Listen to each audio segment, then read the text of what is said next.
সকালবেলা উঠে ফ্রেশ হওয়ার পর একটু নাস্তা করে নিলাম, তারপর চলে আসলাম সংসারের টুকটাক কাজ করতে। ফ্রিজে রাখা আদা রসুন বাটাগুলো শেষ হয়ে গিয়েছে। আমার শ্বশুর কিছু আদা এনে রেখেছিল, তাই আজকে সেগুলো ব্লেন্ড করে নিব। তাই বসে পড়েছি আদাগুলো ছিলতে। এখানে আমি আদার খোসাগুলো ছাড়িয়ে নিচ্ছিলাম। আস্ত থাকতেই আমি এগুলো ধুয়ে নিব, তারপর টুকরো করে কেটে ব্লেন্ড করে ফেলবো। পুরো বাসাটাই এলোমেলো হয়ে আছে, তাই চলে এসেছি বিছানা গোছাতে। কাঁথাগুলো ভাঁজ করে বালিশগুলো সুন্দর করে রেখে তারপরে আমি বিছানাটা ঝেড়ে নিলাম। বাকি টুকটাক জিনিসগুলো গুছিয়ে নিচ্ছিলাম। ওয়ার্ড্রোবের উপরে এই ফুলদানিগুলো আমি মেলা থেকে কিনে এনেছিলাম। গোলাপ ফুলগুলো আমার বাসায় ছিল, আমি বলেছিলাম আমার টবের দরকার ছিল, মেলা থেকে আমি টব কিনে নিয়ে এসেছি। সারা ঘর জুড়ে আমার মেয়ে এটা সেটা ফেলে রেখেছে। তারপর অন্য রুমটা গুছাতে এসেছি। এই রুমটায় আমার শ্বশুর থাকে, এখানেও বিছানাটা গুছিয়ে নিলাম। এই রুমের এই ফুলগুলো বাসায় ছিল, আমি টবটা মেলা থেকে এনেছি। টব সহ এই ফুলগুলো কেমন লাগছে কমেন্ট করে জানাবেন। তারপর পুরো বাসাটা সুন্দর করে ঝাড়ু দিয়ে দিলাম। ঘর ঝাড়ু দেওয়ার পর আমার মেয়েকে গোসল করাতে নিয়ে গিয়েছিলাম। ওকে গোসল করিয়ে আমার বোনের ছেলেদেরকে গোসল করিয়ে দিলাম। আমার বোনের ছেলে দুইটা সারাদিন আমার কাছে থাকে। তারপর তিনজনকে একসাথে ভাত খেতে দিলাম। আমার মেয়েটা কখনোই আমার হাতে খায় না, নিজের হাতে খেতে না দিলে কান্নাকাটি শুরু করে দেয়। এই যে নিজের হাতে খেতে নিয়েছে আর ভাত ছিটিয়ে সব ফেলে দিয়েছে। ততক্ষণে দুপুর হয়ে গিয়েছে। আমার মেয়ের কিছু খাতা কাপড় ছিল, আমি সেগুলো ধুয়ে ঘরের ভিতরে মেলে দিলাম। প্রচন্ড গরম পড়ছে, আমি গোসল করে চলে আসলাম। গোসল করে এসেছি তবুও আমি ঘামছি, এত পরিমাণ গরম পড়ছে। তার উপরে কারেন্ট চলে গেছে। চার্জার ফ্যানটা চালিয়ে দিয়ে বসে রয়েছে। একটু পরে মেয়ের বাবা এসেছে, একসাথে ভাত খেয়ে নিয়েছি। তারপর কিছুক্ষণ শুয়েছিলাম। আজকে দুপুরের জন্য রান্না করা লাগেনি, রান্নাটা করব বিকালে রাতের জন্য। তারপর বিকালে চলে এসেছি রান্নার প্রস্তুতি নিতে। আজকে রান্না করব এগুলো, আমরা এটাকে চীনা বলি, অনেক জায়গায় মনে হয় এটাকে ধুন্দুল বলা হয়। আপনারা এটাকে কি নামে চেনেন কমেন্ট করে জানাবেন। আজকে রাতের জন্য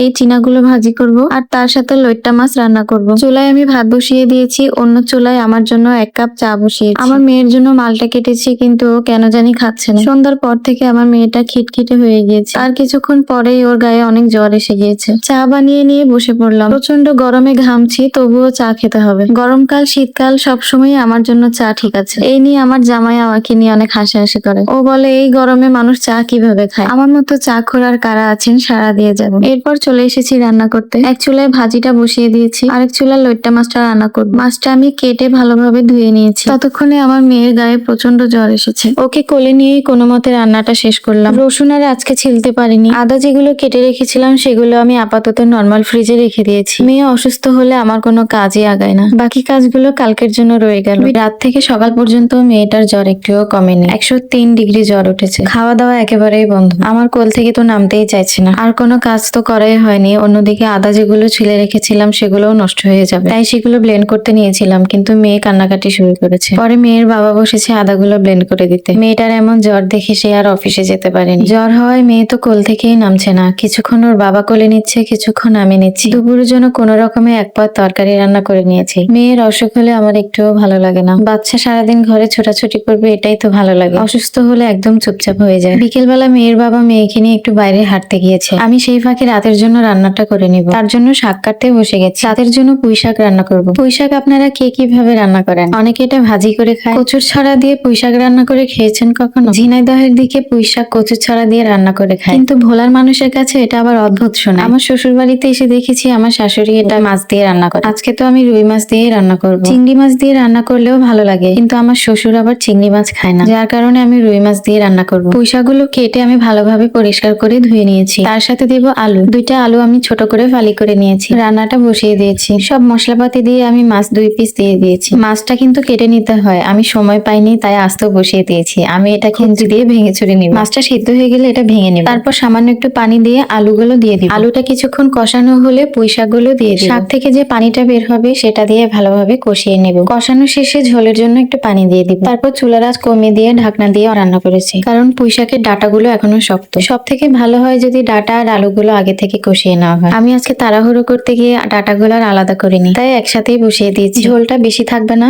একটু মাখা মাখা থাকবে, তখন নামিয়ে ফেলবো। রান্না শেষ করে চুলা রান্নাঘরটা পরিষ্কার করে ফেললাম। ভিডিওটা এ পর্যন্তই ছিল। সবাই ভালো থাকবেন, আমার মেয়ের জন্য দোয়া করবেন যেন ও তাড়াতাড়ি সুস্থ হয়ে যায়। আল্লাহ হাফেজ।